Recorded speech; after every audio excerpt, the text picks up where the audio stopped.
8 books in the month of April, and I cannot wait to tell you all about them. Now listen, 8 books is nothing to sneeze at. It's nothing trivial. I read 8 books. That's an accomplishment. However, it is one of my lower months, and I did feel like I was in a reading slump this month, which is, again, crazy because I did read 8 books.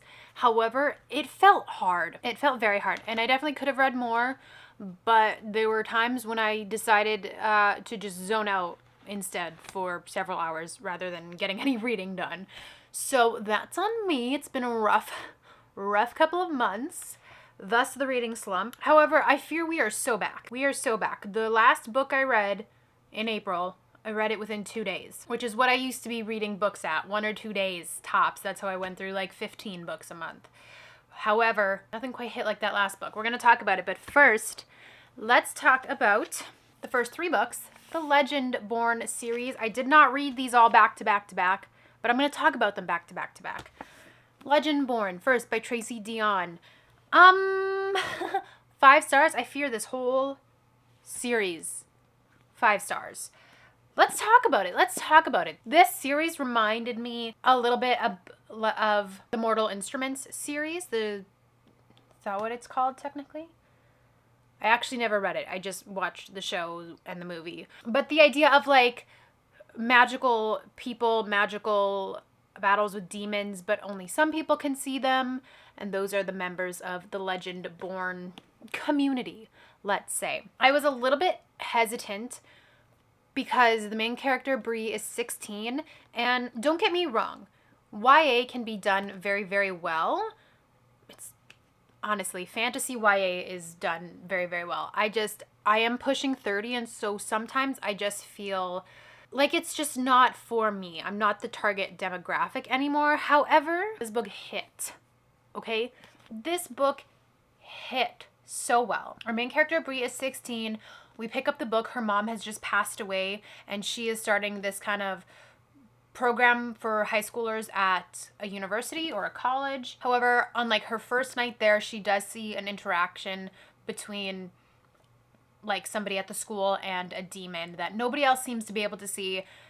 Again, that's what made me make the connection between this and the Mortal Instruments series, was just kind of that aspect of Clary being able to see this kind of demon fight when nobody else around her could, and the same thing kind of happened to Bree. However, again, not that I've read the Mortal Instruments series, but I've seen the movie and I've seen the show. This felt so much more in depth. Like with each book, there was so much juiciness added to the characters and to the plot. Like, I didn't want it to stop. I was like, keep digging deep, Tracy. We just kept going, and like, we didn't want to let up. So Bree discovers that she can see this, and she kind of ends up in this group thanks to a boy named Nick, who kind of saves her life the next time she sees a demon.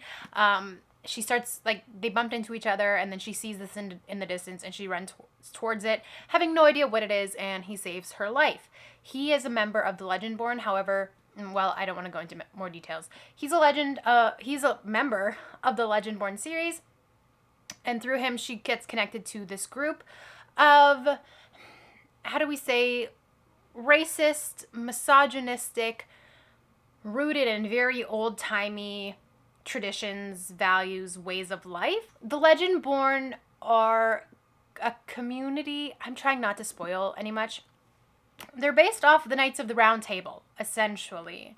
Okay, so very kind of patriarchal, misogynistic, and yes, racist tendencies, which are major themes and major barriers for Bree as she navigates her newfound power and life.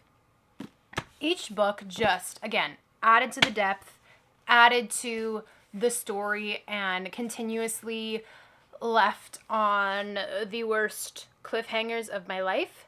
Luckily, I could read 3 books, but now I gotta wait. All in all, really good series. It's, again, nothing against the YA genre. I just feel like most of the time I am slightly too old for the demographic. However, reading this series, I was like, this is so smart, and this is so in-depth, and this is for me, and I loved it. I love Bree so much. Tracy Deonn is a genius, and I loved it. Next, I read Shatter Me. I have been sitting on this book for a long time. A long time. I really wanted to read it. I don't know how I missed this book when it originally came out. It came out around the time of like Hunger Games, Divergent, Twilight, like this whole kind of era of YA, Maze Runner even, YA dystopian novels, which I was so into at the time. So I don't know how I missed this. I picked this up. I read it in a day. It is only like just over 300 pages. And it is more YA. So again, it did read a lot quicker. And I was really engaged with it until the end. Short story. Our main character, Juliet, has this kind of curse or disease or ailment where if she touches somebody, they die. A very painful, horrific death. So she's been pretty isolated. This is like a post-climate disaster world. Everything sucks. There's people in charge that shouldn't be in charge. Just like a wasteland of the world where she has been isolated for a very long time, and then she is extracted by this group and this man who kind of want to use her as a weapon for evil, obviously. It read very quick. The plot was very fast-moving. I liked that. But the ending... Like literally the last page felt so cartoonish and comic booky. Like it took me right out. I was like, we've been building this world, we've been setting this tone, and then it completely shifted that I was like taken aback because it felt so silly. I was like, how there are so many, look how freaking long this series is. Now, there are, not those two, but, like, there are some novellas, okay? There's some books from other characters' perspective, and of course, there's more in the series. I don't know. Based on that ending alone, I don't know if I want to continue or if I care to continue. It was just so... It didn't feel like it fit the book at all. So I was just really kind of, like, confused. I was confused. So I think I'm giving it, like, 2.5 or 3 stars, maybe 2.5. I don't want to write off the whole book because of the ending, but that ending was whack. So let me know if you guys have read the series, if you think I should continue, because I don't know right now if I can force myself to continue the rest of the series because it is quite long. Then I read the Spellshop. I was in my fantasy era this month. I did do a fantasy reading vlog, that's why. I read the Spellshop. Gorgeous sprayed edges. This came out last year, I think in like August or September. Like it was like fall cozy fantasy, and at the time I really wanted to read it, but I couldn't bring myself to because it was $40 Canadian for the hard copy.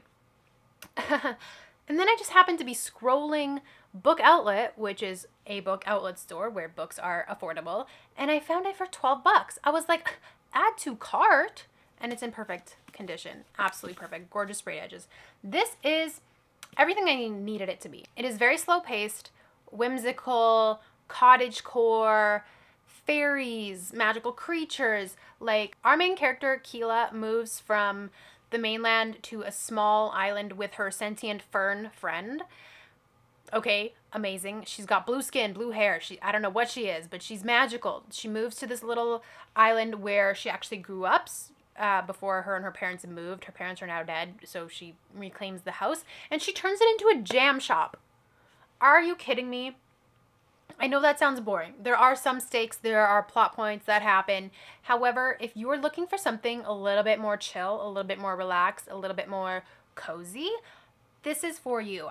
But it definitely, because it's like a strawberry jam shop and like a blueberry jam shop, whatever, all the jams, it definitely felt more summery than more fall cozy. So it's definitely summer cozy, and I loved it so much. Probably 4 stars. And then speaking of strawberries, I read The Strawberry Patch Pancake House by Laurie Gilmore. I'm going to give this one a 2. Now listen to me.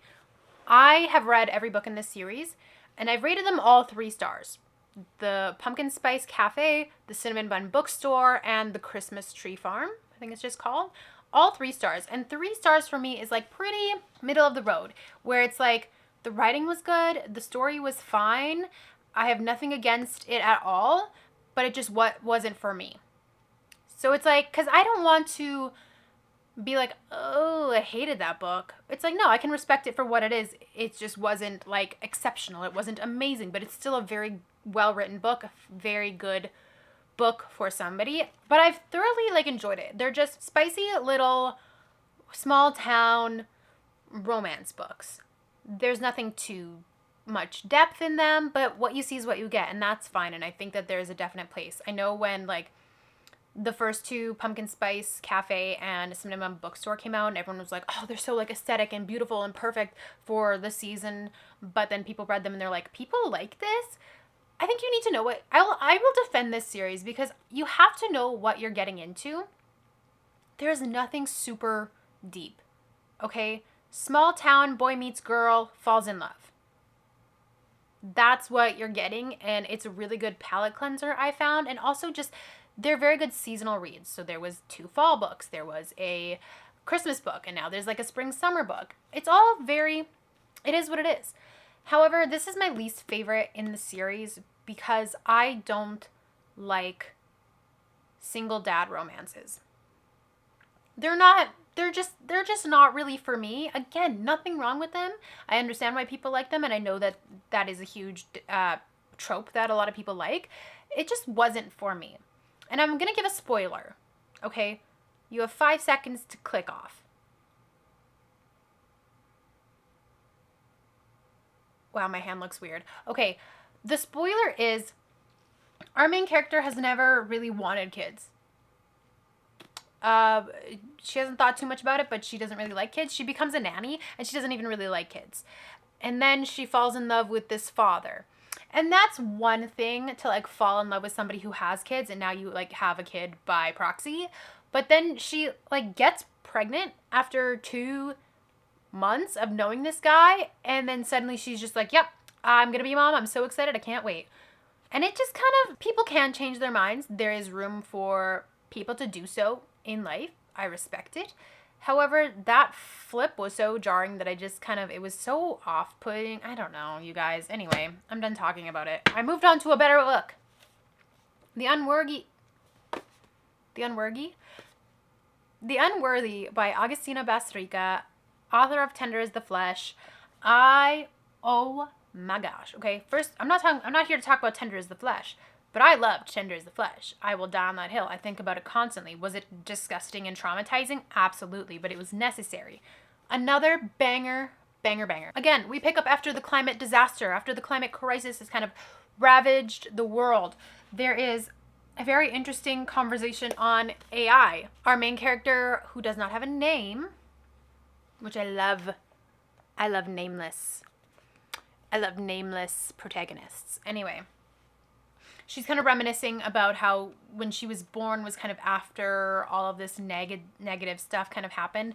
And her mother was telling her how AI became so sentient that they basically just had to shut the world down, like all technology. And I think that was a very interesting point. I don't think that's any coincidence why she mentioned that. But this picks up after the major climate crisis. Our main character had been on her own for a little while, and then she winds up at a convent of this super intense cult, serving a god that she does not know or understand. She doesn't know what they're doing. The lower members of the cult are all the unworthy, and then there are those, I'm forgetting like all of the names, the enlightened, which, you know, they have their eyes plucked out, their tongue cut off, their ears are like perforated, so like they basically have no senses because they're just so elevated. And so there's this feeling of like, does she want to be enlightened or does she not? A newcomer comes in, a relationship happens, things happen, and it was just a very haunting tale, as always when Augustina is writing things. Very haunting, very blatant, very timely, very haunting. Gonna be stuck with it for a while. It wasn't even 200 pages. Like, her ability to tell a whole and complete story in like 200 pages or less is just, I just love it. Lastly, I read Great Big Beautiful Life by Emily Henry. Anybody who has anything negative to say about this book, zip it. I don't want to hear it. I am so annoyed at the discourse. Now listen, I'll be the first to tell you when I don't like a book. right? We can share opinions respectfully. So if you didn't like this book, I do understand. Not everything is going to be for everyone. I really do understand. But I'm not super happy with the conversation about romance as a genre because of this book. This is not I would classify this as a romance book. Okay, I think Emily Henry is a romance writer. However, there was so much more going on. Right? This is about two writers who are competing for this job to write the first ever biography about this aristocrat woman who kind of went into hiding. She's never told her story before, but her entire life and for generations before her life, her family has been under the public eye and the microscope. So she's kind of at this point now where she's been in hiding for a few years and she wants to tell her side of the story of her life. And so our two characters, Hayden and Alice, are they're doing this month-long trial with her to see who she wants to pick to write her book in the end. And yeah, they fall in love. And then there's chapters of this woman's life and all of her family's dirty laundry, all of the intricate details. There's chapters that focus on that. And then there's a little bit of romance. And then there's chapters that focus on that. But there's romance in her story too. It's a very integral theme and it's tied throughout. And it is very reminiscent of The Last Great American Dynasty by Taylor Swift. That kind of writing where it's like this woman who was big and lavish, had lots of money, and then where did she go? The tabloids would write really negative things about her and her family, her husband, her life. And Emily Henry I think when people think of a romance book, they want to reduce it to something that is just fluffy, no substance, nothing but smut, like trivial. And to that I will say boo. Boo, tomato. Romance is so integral to who we are as humans that nothing about the genre is trivial. But then people see Emily Henry and they think, oh, it would be so insulting to call her a romance writer. No, it's not. Again, romance is a very valid genre. It is a very important genre, and it's a very important feeling to who we are as humans. Again, the human experience, love, kind of go hand in hand. So people are just like, oh, well, it wasn't romancy enough. It's more women's fiction. It's more lit fic. Two things can be true at once. But also you can have romance with really no real depth, and it's still a valid, important reading and writing experience. And you can have romance with more depth. Both are very valid, but I think we've confused the genre as just something trivial overall. And so when people want to call this romance, then the other side of people are getting offended. Honestly, this was 5 stars for me. This was a 5-star Emily Henry read. No detail was left out or overturned. Like, this book was so thoroughly thought out. The characters were so thoroughly explored and explained, and I did just finish this last night, so I'm having trouble formulating my full opinions. However, I really loved it, and I'm just really again, if you don't like a book, you don't like a book. But the argument about whether or not this is romance is a silly conversation and not one that I want to be a part of. If you like Emily Henry, I think you're gonna like this book. Will it be one of your least favorite of hers? Maybe. I just thought it was really meaningful and really in depth, and I think that the old woman's story and Alice and Hayden's story, there are a lot of parallels between the two, and that's why I think Emily Henry used this storytelling device or catalyst to kind of interconnect these stories, even when our two main characters were not on page together. So that's what I'm going to say. Those were the 8 books that I read this month. Hard to believe it was a reading slump, but like I said, I finished this one in 2 days, so I fear we are back. I fear the reading slump is over. Thank goodness. War is over. Brighter days ahead. I'm really excited. Thank you guys so much for watching this video. If you liked it, make sure to subscribe. I post a new video every single week. So I'll see you next week. Bye!